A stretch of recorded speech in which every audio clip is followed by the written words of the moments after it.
things about getting an opportunity to speak a lot is like starting to hit the question of what does it actually mean? Why do we do preaching? Why do we do this kind of thing? Um, and the Lord was knitting together in my head so a few different things. I tend to be an information kind of person. Like every time I encounter something new, it's like, let me research all about it. Let's get 3 books from the library on whatever it is that we're about to do new. And I like to get a lot of information. And I tend to wrongly, I think, approach preaching, teaching, the word in an informational sense a lot of the time at a default of like, I'm going to open up the scripture and look for something like new information. And at some point, you get to know the Lord, and he's got a depth of information that will never plumb completely. We'll always be mining out and learning from him. But I think there's a point where it's really not about information primarily. Like there's new information that comes, but it's really about encounter through his word. And I always have this little thing like when I get this opportunity to come up and go, you know what, there's nothing, there's no new information here. And Stephanie said something really wise. She said, well, because really what it is, it's a testimony. We don't really primarily talk to each other in the form of here's new information that you need to know. We primarily talk about here's the Lord and what he's doing in my heart in this moment in time. And we like feed each other with that, with these testimonies of here's what he's doing. And that tied together another thing I've been reading by a believer who was talking about what he sees as one of the uniquenesses about our faith among all the faiths of the world, that it's not actually primarily, and this lines up exactly with what Jen was preaching about last Sunday, is that our faith is not primarily a faith of ideas. It's not primarily a faith of precepts and even rules, which a lot of the faiths of the world are about a set of ideas. Our faith is a faith that's centered on a historical event. First, the Lord manifesting himself, breaking through into history with a small tribe in the Middle East and saying, these are uniquely my people in all the earth, and I'm going to have them carry my glory. And, and he gave them some rules, and he gave them some, like, this is how the world works that I created. But primarily it was about this moment of encounter of, I am now calling you by my name, and I am now your God, and you are my people, and you're going to shine out to all the world. And it's this story, not in the sense of a story that's something that's not factual. It's factual, but it's also an event that happened. And then, of course, that would be Judaism. And then, of course, the event that was all pointing toward, even bigger, was God becoming a man and dying for us and being resurrected and imparting his righteousness to us and saving us from our sin and our rejection of him. And suddenly I'm lighting up in my head of like, this is why we testify to each other, because in the end, it's not about a set of ideas. It's not even really about a worldview, although there's a worldview that goes along with it. It's really about the story that the Lord started when he created all things, that he is continuing to bring to fulfillment, and his invitation for us to join into that story. So, anyway, that was kind of our little morning thing, and there's a testimony of what the Lord's talking to me about. But you can open your Bibles to Zephaniah if you want to follow along.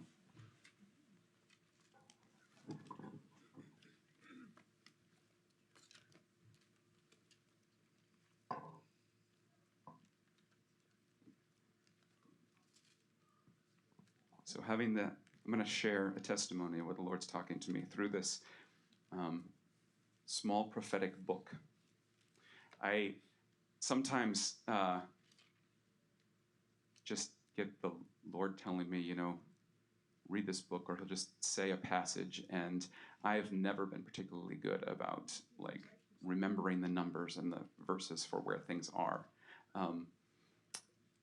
And so I often go to them going, I wonder what I'm going to find there. And then I'm like, oh yes, I know this verse. I didn't know it was that. Or, you know what, this is a section that I'm not familiar with, that I've read through, but it's not, in my spiritual vocabulary, so to speak. And so I opened up Zephaniah.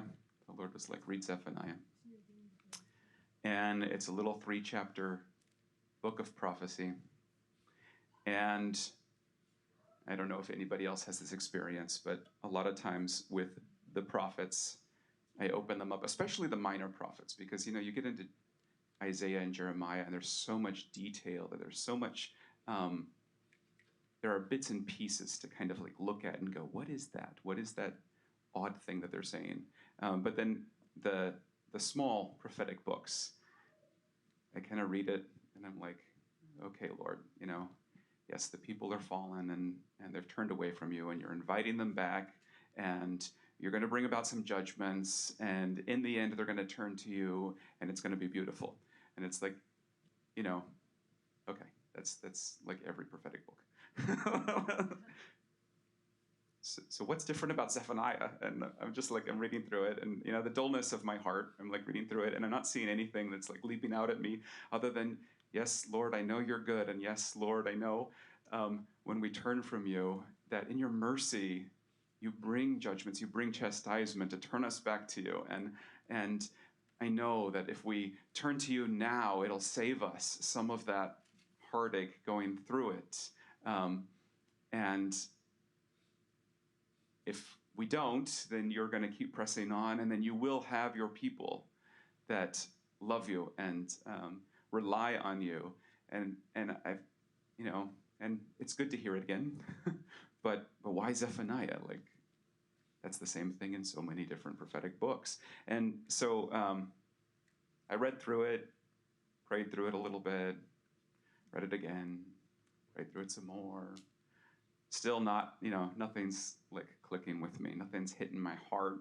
And then I read through it another time, and suddenly 2 chunks jumped out at me. So let's skip down to Zephaniah 2.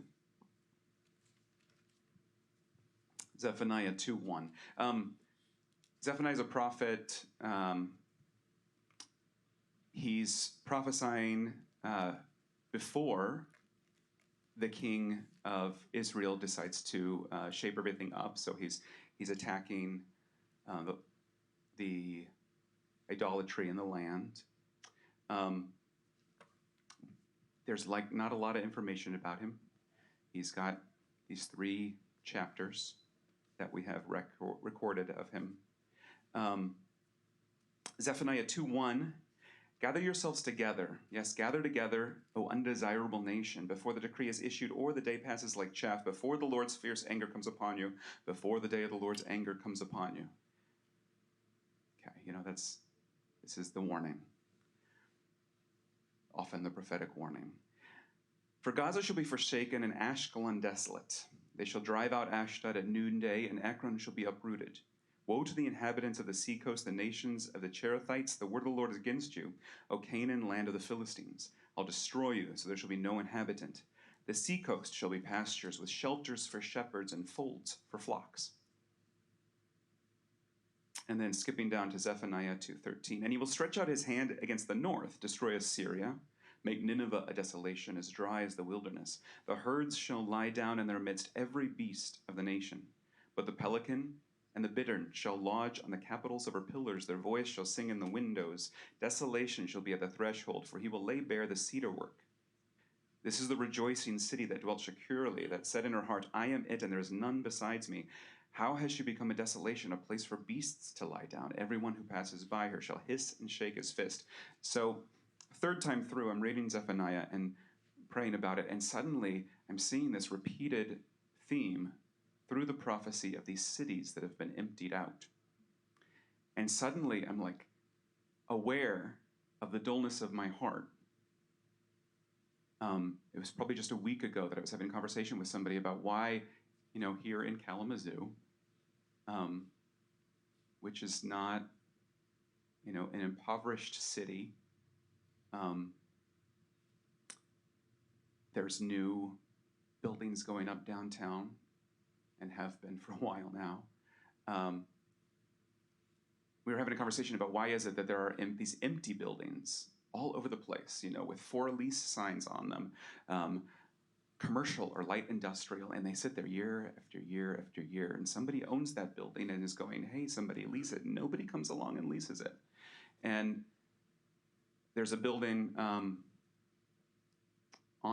the route we take downtown to get here from our home downtown. There's a building that we had a storm 2 years ago now? I don't know. A little while back, we had a storm. This old brick, looks like it used to be a factory. It's got some like steel girders in it that look like they were rigged for lifts to go along them. And old little factory brick thing. Storm happens, like one whole wall of it collapses. And whoever cares for that building, what they thought was useful to do was to come along. They cleaned out all of the brick. They put some big boards up to hold another wall that's just hanging out there. And now there's this building with 2.5 sides that's been standing there for years, empty. My neighborhood, Stephan and I made a choice to live downtown for various reasons when we bought our house. And, like blocks from us are mansions. We don't look at them, I don't think, nowadays and go, that's a mansion. But there are these enormous houses that were owned by wealthy people back when this city, 100 years ago. Our house was built 100 years ago, which is not a mansion. But we're more in a working class at the time neighborhood. But a couple blocks away is this wonderful, celebrated historical district of these beautiful mansions. And sprinkled among them are these desolate mansions that have their windows all boarded up. They've got the warnings on them not to come in because the houses are unsafe. And they sit there, empty. And I had this sudden moment of like, Lord, this judgment is on our city right now, and I don't see it. This abandoning of cities. I mean, I'm aware of it. I'm kind of saddened by it. Like, there's just the waste of having houses, places to do work and places to live that are empty, while they're simultaneously talking about a housing crisis in America and how people can't get houses and rents are shooting up because there's so much need for housing. And so I see it as a waste. I mourn it a little bit in my heart. I ponder the reasons behind it. I have conversations with people like, why is it? Why is it somebody can build a new 12-story, massive block-wide building downtown, and that seems to make more economic sense than taking a building that's been sitting next to it for a decade empty, saying for lease. It makes more sense to build that thing, and there are complicated reasons. Those reasons probably depend on where your natural political affinities are, on why you think that's that way, and they're probably all true.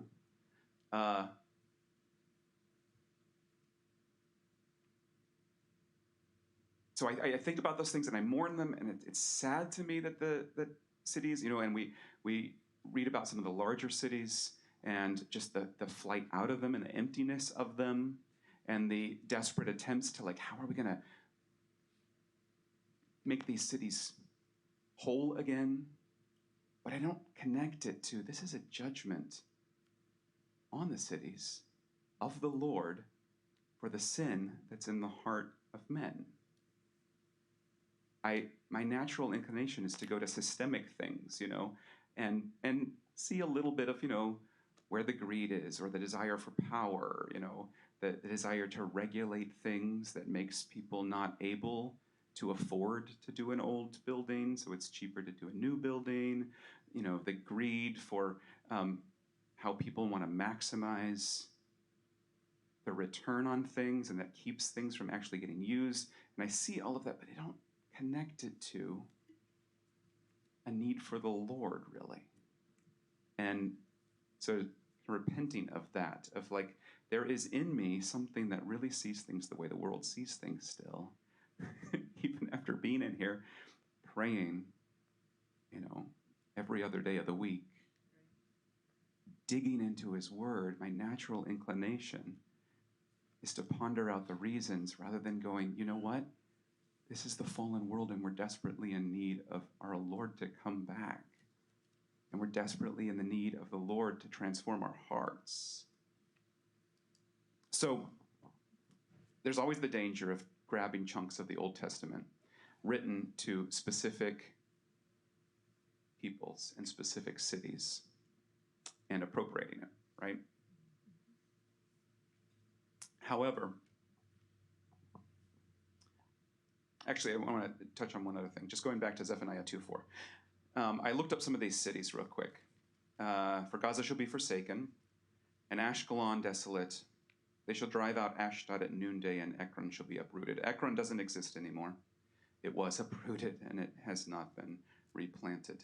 But I looked at Ashkelon and Ashdod, which exist to this day and are really pretty cities if you look at the pictures of them. And just for not to tie, I let that off funny because I was talking about not appropriating things. So this is not to say, hey, there's a link, so therefore this applies to me and us right now, but to give myself a sense of what does it mean that these cities are made desolate. Ashkelon right now has about the population of Kalamazoo Portage. 100-ish thousand people live there right now in these pretty cities. You can look them up and see all of their tourist stuff, which of course I'm sure are the prettiest parts of the city.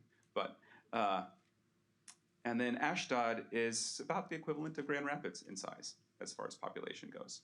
And that's just because of the dullness of my heart. I read these passages and I think about these, you know, old-timey biblical cities being empty, and I get the scenario in my head, and it doesn't impact me like a nice modern city with its art museums and its symphony and its places of worship and these things being hollowed out, because I can kind of distance it by picturing it as this ancient thing. So that was just to give me a sense of like, wait a minute, okay. You're right, this judgment here, Lord, is already on this city. And it's on cities all across the United States that have been just emptied out, hollowed, where there's very little life in them anymore. How do I access that? How do I connect that to my heart? And so there was something in seeing that, like, these cities named that have lasted till this day are very similar in size to the cities that I know right around here.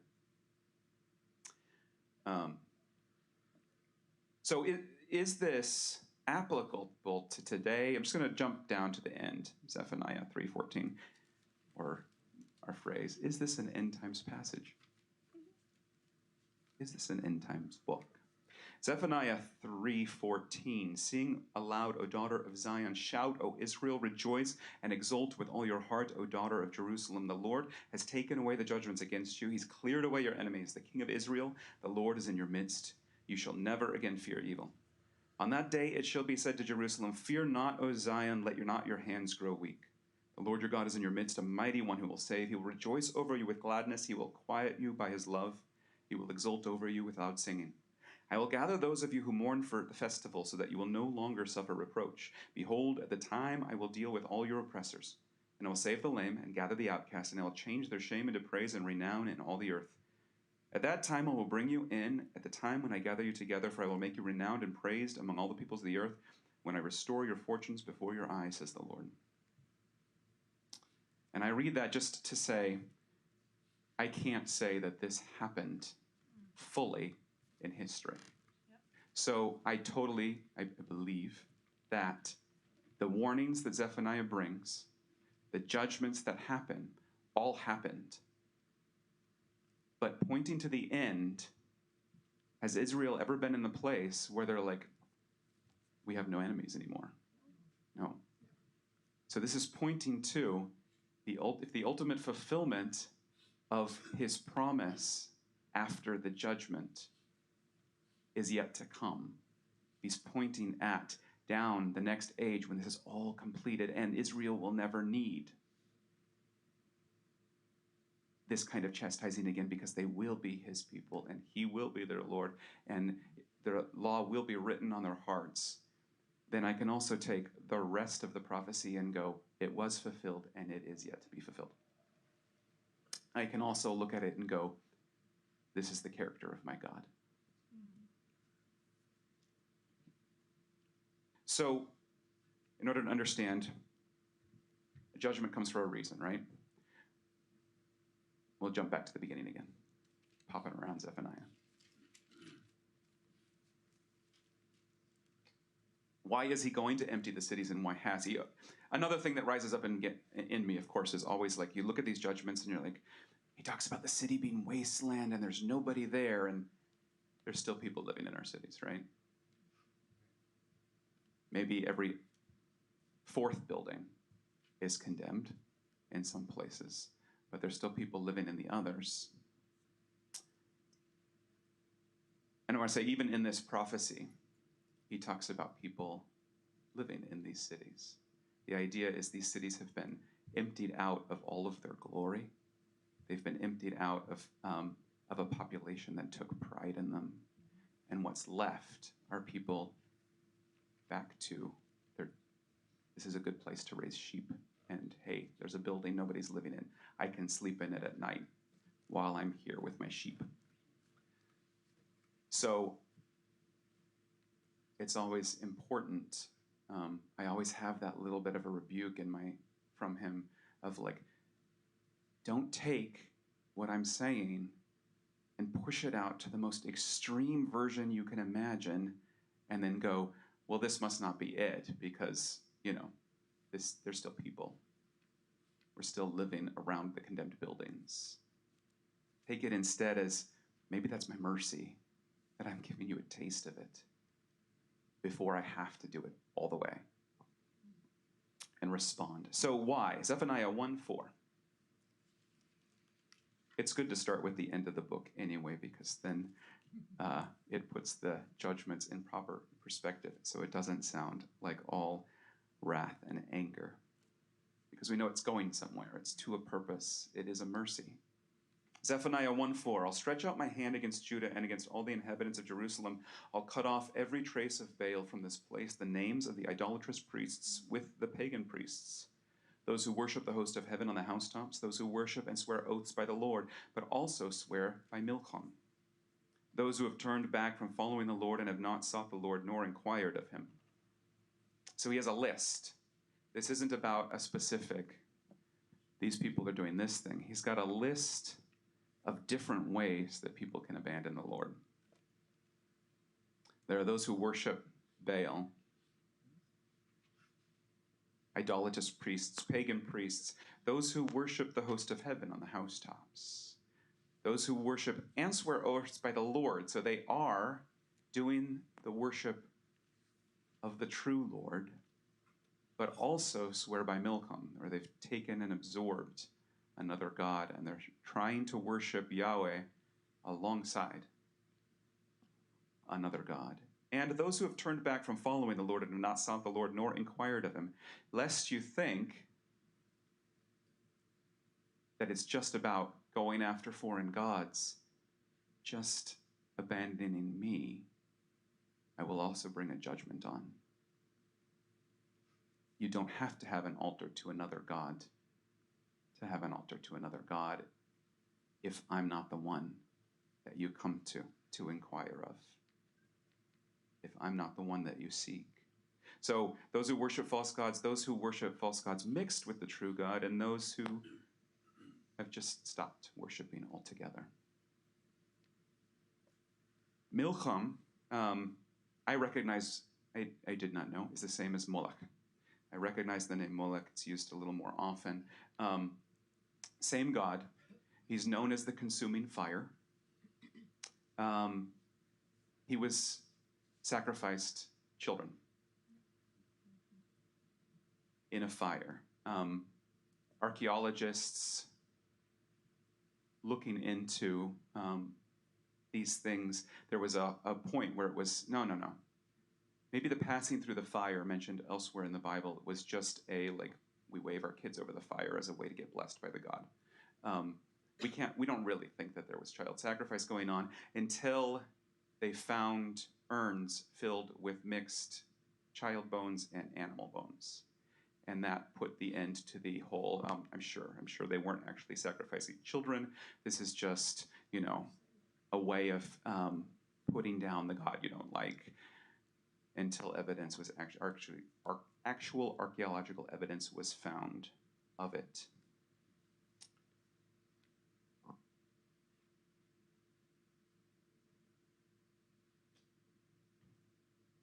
I'll hone in on this just for a minute, because I'm reading about this demon and his worship, and imagining people bringing their children, infants, to be fed into a flame because they want his favor. And you have to imagine that the desperation that leads to that. We've got terrible storms this season, and the crops are getting wiped out, and we need something to do with the fact that it doesn't look like we're going to have enough food come winter. And I'll get to the place where I'm actually ready to go, here's my child, feed him to the flames, and maybe the storms will stop and we have chance yet to plant. And we'll beat drums and we'll blare horns so that we don't hear the child as it's being fed to flames. And it's so easy, like the archaeologists to do, to go, well, that was something from the past, ancient peoples in their superstition. And yet here are some headlines. Should we be having kids in the age of climate change? The climate change solution no one will talk about. Voluntary birth control is a climate change solution nobody wants to talk about. And though climate change is a crisis, the population threat is even worse. And you can hear people more and more starting to talk about the terrible burden of children on the earth, on our own prosperity, individual family prosperity. Articles about, look how well off couples are who never have children compared to couples who do have children because they save so much money, which should be a horrific thing to lay out like that, because we're starting to say children are worth a certain amount of money. A prominent speaker in 2017 in an interview said, listen, what causes climate deprivation is population. If we'd not been systematically forcing women to have children they don't want or can't care for over the 500 years of the patriarchy, we wouldn't have had the climate problems that we have. That's the fundamental cause of climate change. So in this day and age, we're actually having the argument that maybe if we feed enough children to the fires, the storms will stop and our crops won't get ruined.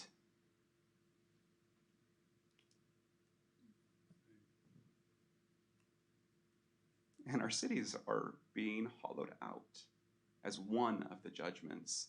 And I personally kind of take it as, well, that's modern life. That's sort of where we've come to.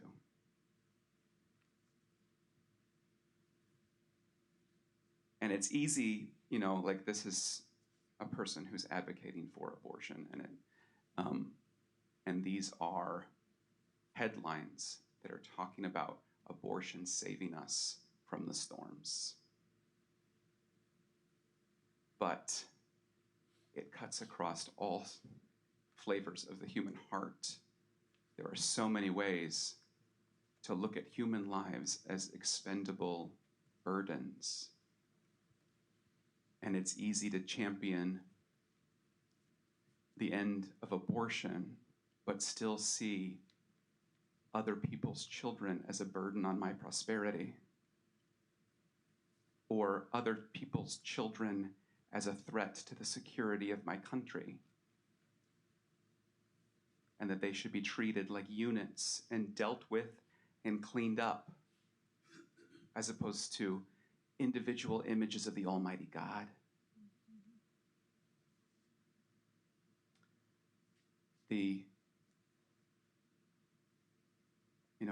We're in the realm, in the world of like whataboutism, they call it.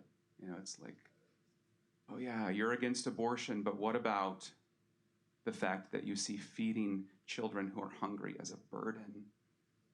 And it's a right accusation. It doesn't excuse the abortion. And the truth is, it's a current that runs through all of us because it's the sin, the fall, and our own insecurity. And just transparently, as a dad, there are moments where I have said to myself, this is really hard at 3 o'clock in the morning. Or when you're trying to tell a child something that would make life so much easier for them if they could just receive it, that there would just be a peace that you could give them and your house if they would just receive it. And they just won't. In the moment of where they are, in their stubbornness, in their immaturity. And I have in my heart said, this is such a burden that I can't bear.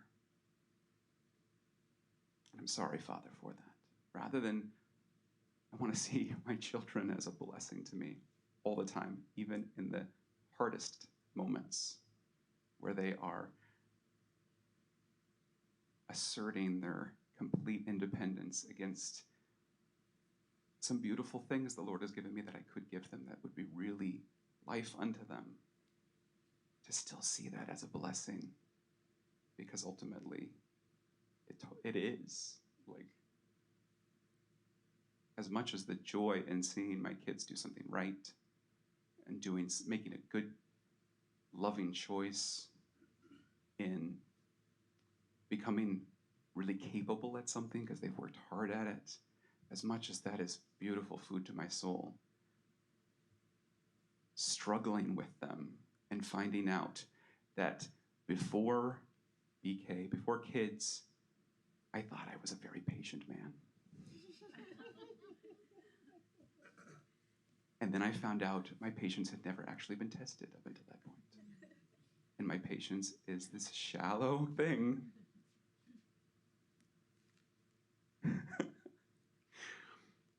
And that's good. That is so good. That the Lord is so merciful as to go, you try being a father for a little while.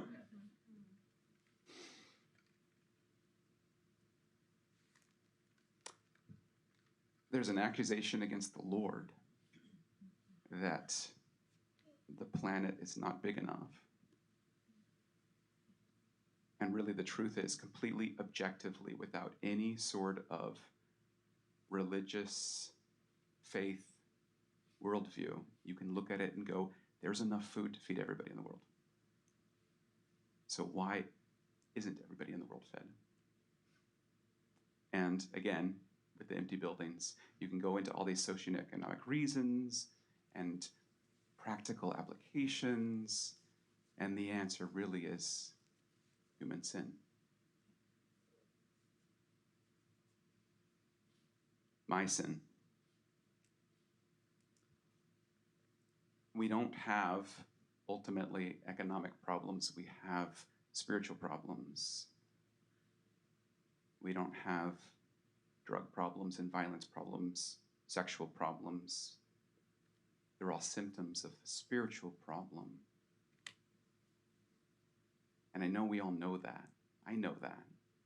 I know that in my spirit, and then I find out how much my heart doesn't know that. There's that, what I will, I don't do, like Paul talks about.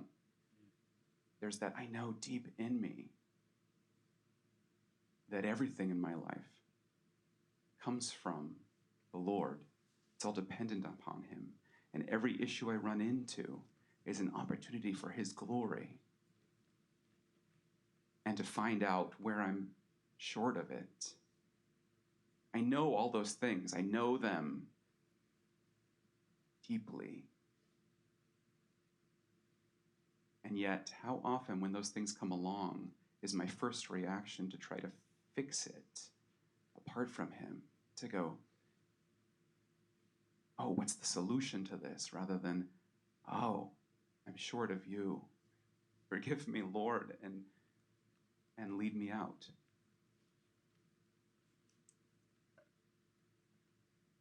You know, like half the world thinks that all the economic systems are broken and they need to be fixed and then everything will be great.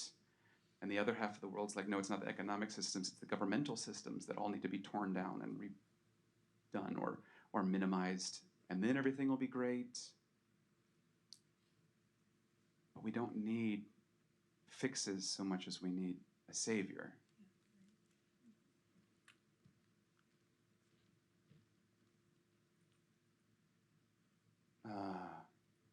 Well, this is verse 18, but I don't know what chapter because I didn't do it.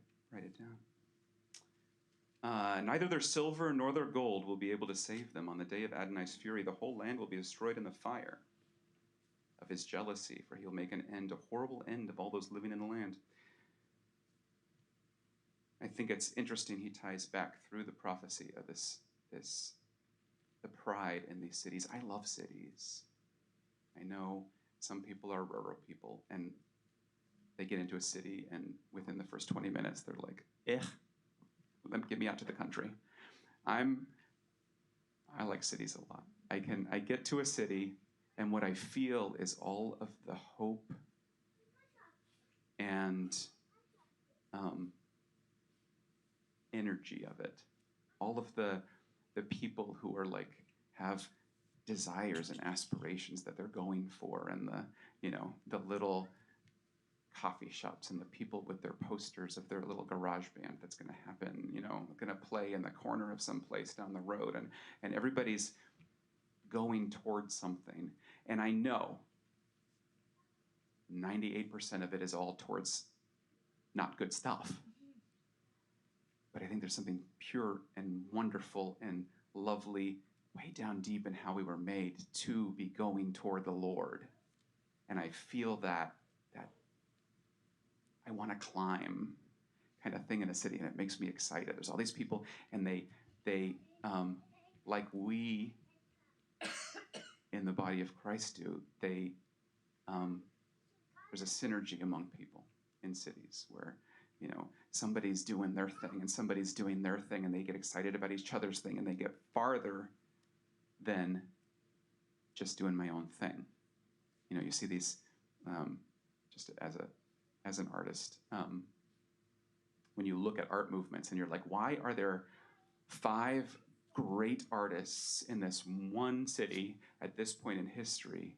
It's not because those 5 people were extra talented. It's because something happened between them where they were feeding off of each other's ideas, and they got to something bigger than all of the other artists around the world who were kind of just doing their own thing. And so when I get into a city and I feel that and I'm excited about it, and I know some people get into cities and they see all of the dark going on. So I mourn these emptied out cities, and I look at the New Jerusalem and I think about everything a city should be. If all of the things that I get energized by and love in a city were there all directed at the Lord, what kind of city would that be? I think the Lord likes cities too. He's going to get married to one, so I guess so.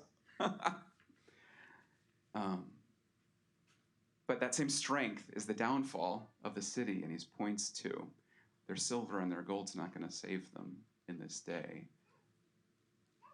And I'm going to give them what they've been asking for. They've been worshiping the consuming fire, Molech. They've been feeding their children to it in hopes that they will receive a blessing. And so I'm going to answer them with fire as the true consuming fire.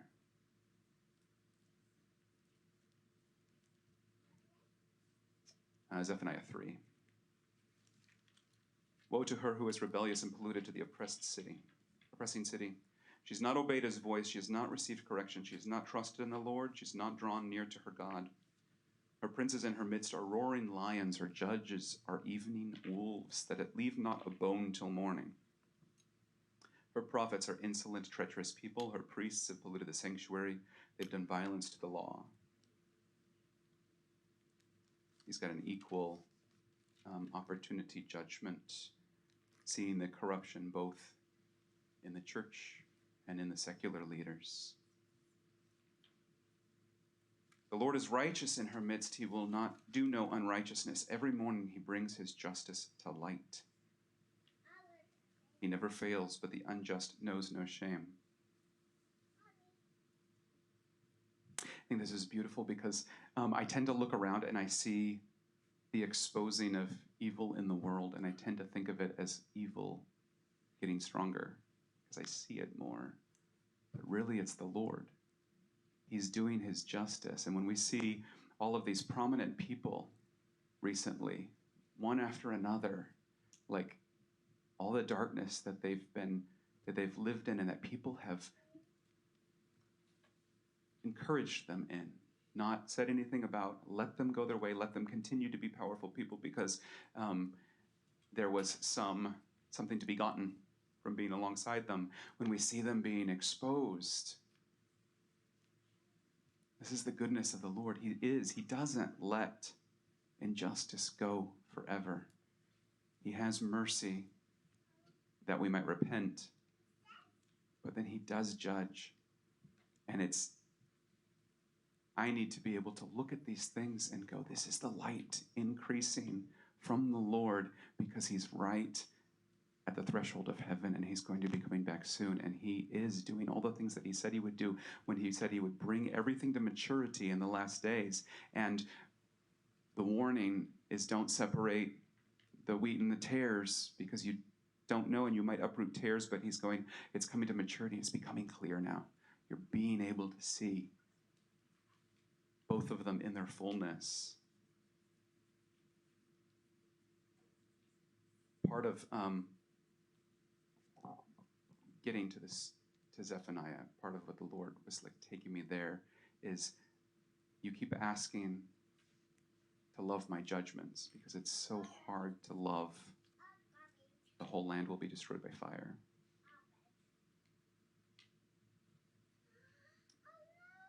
But he's knitting together for me in these prophets how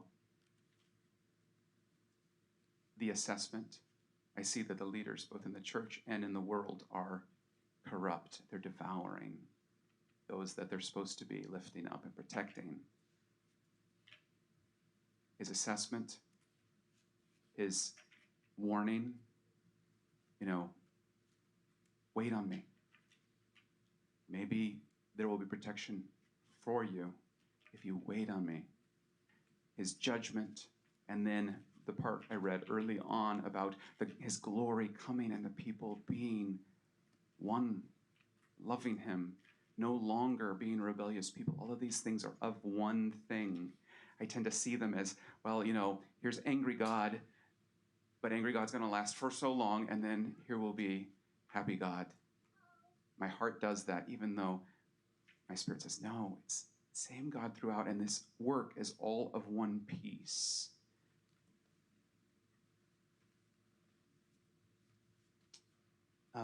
Zephaniah 3:8. Therefore wait for me, says the Lord. Until the day I rise up for plunder, my determination is to gather the nations to my assembly of kingdoms, to pour on them my indignation, all my fierce anger. All the earth shall be devoured with the fire of my jealousy.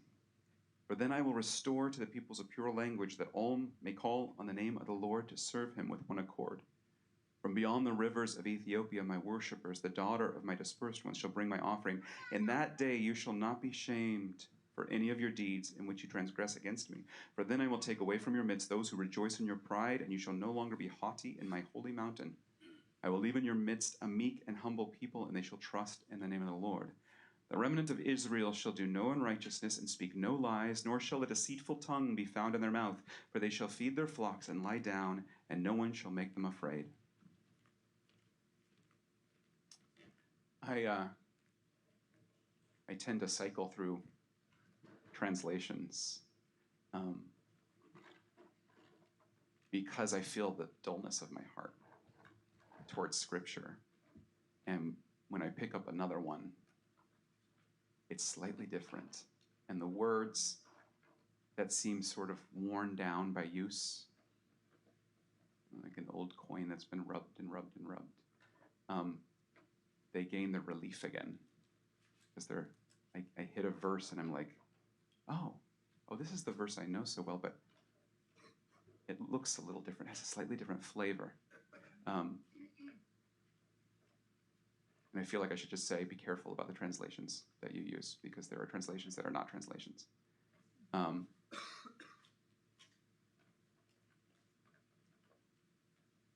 It's important to investigate. It's the word of the Lord, and we should approach it with the fear of the Lord and like, what are we consuming? Is this really, did somebody who loved the Lord, actually hopefully more than one somebody who really loved the Lord, set down to try to, as faithfully as possible, reproduce it, or did they set down to create something out of themselves? However, moving translation. So Stephanie and I read a chronological Bible last year through, and I can't remember what translation it was now, NIV. And it was beautiful to see everything, all of the prophets right alongside the historical accounts of what was going on. It was beautiful to see the letters to the churches in the order they were written, as much as we can tell, because you saw the growth of the church and where are the issues that were being dealt with by the apostles as they wrote letters. And then this year, I started reading the Complete Jewish Bible as my regular Bible. And this is where the cities jumped out at me, was actually from that translation. I've been reading mostly New King James to you today. So I do really like New King James, and yeah, anyway. But I'm going to read a bit. I looked up the New King James for this purpose, to share with you. And 3:12 and 13, I will leave in your midst a meek and humble people, and they shall trust in the name of the Lord. And I got to that, and I was like, wait a minute. That's not what I read when, on my third time through, where Zephaniah the Lord started opening it up to me some, and making it really impact me. That's different. So I went and looked it back up in my Complete Jewish Bible. I went back and looked it up in the original King James. You can listen past a few these and thous. Here's the same verse. So New King James says, I will leave in your midst a meek and humble people, and they will trust in the name of the Lord. In the original King James, I will also leave in the midst of an afflicted and poor people, and they shall trust in the name of the Lord. And there's something very similar in the Complete Jewish Bible. I think Young's literal translation has something very similar too. And I was like, whoa, it's a very different thing to me to be afflicted and poor versus meek and humble. Because I can read meek and humble and think, oh yeah, I'll have a nice meek and humble heart. That doesn't sound too bad. And I'll trust in your name, that's great. When I read an afflicted and poor people, I'm like, that's not good. I don't want to be afflicted and poor. And they shall trust in the name of the Lord. Wait a minute, that's a blessing. Is there something weird about this? I mean, is he like, I'm prophesying judgment and then blessing with a comma in between it in the same sentence? Because, usually you read the prophets and you get the shift. Here's the judgments. But in that day, I will have. And he goes on to the blessings that come out of the judgments. And so originally when I read it, I was like, I will also leave in the midst of the unafflicted and poor people, and they shall trust in the name of the Lord. And I was like, Lord, help me with that. Like, I really, in my heart and my soul, I have trouble going, yeah, I'd rather trust in you and be poor and afflicted.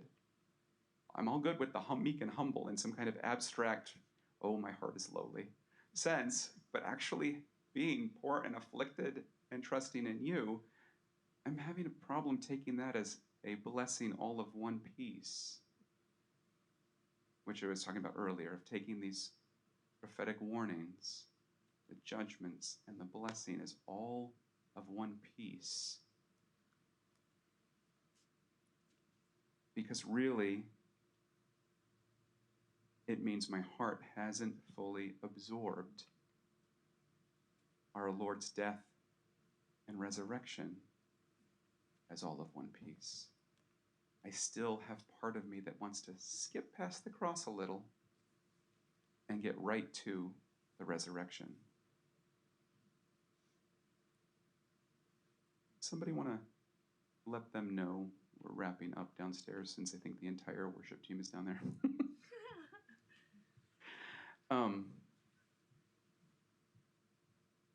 Which is all to go back to the cities and to go, we're looking at an outreach event. And what am I going to say to families that are broken, that actually come wanting healing? Of course, I'm going to say, the Lord wants to heal your family. And it's only the Lord who can do it, because I know that in my spirit. But my heart, there's going to be a place of my heart going, well, you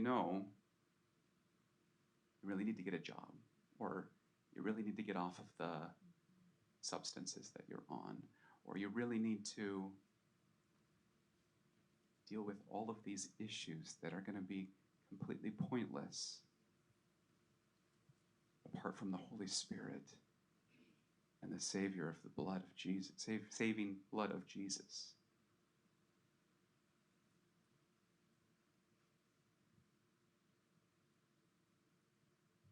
So I'm going to pray.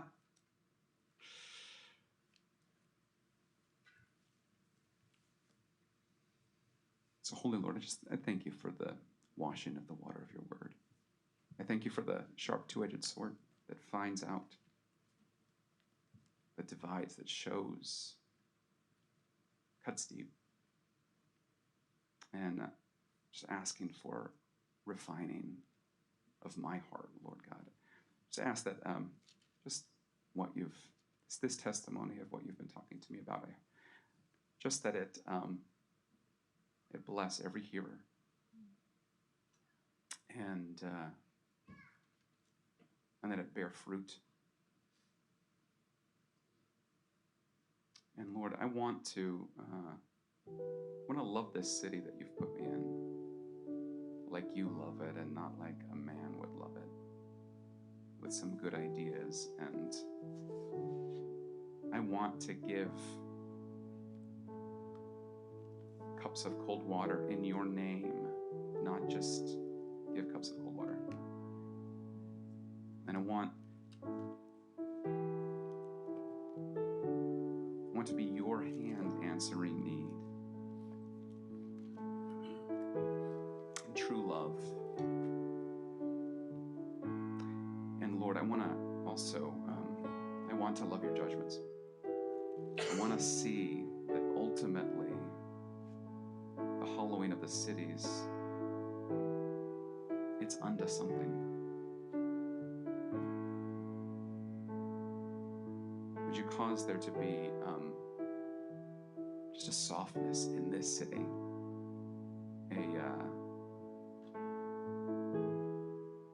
a spirit of repentance, and a just opening for the good news of salvation. Son, Father.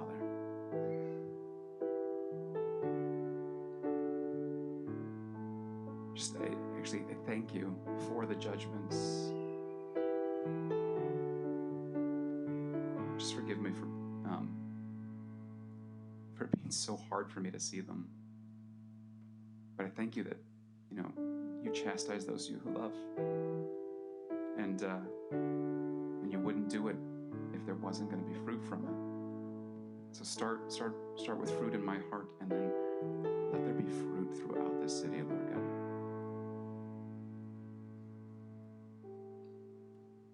Amen. So we're going to transition into prayer room. The mic's open.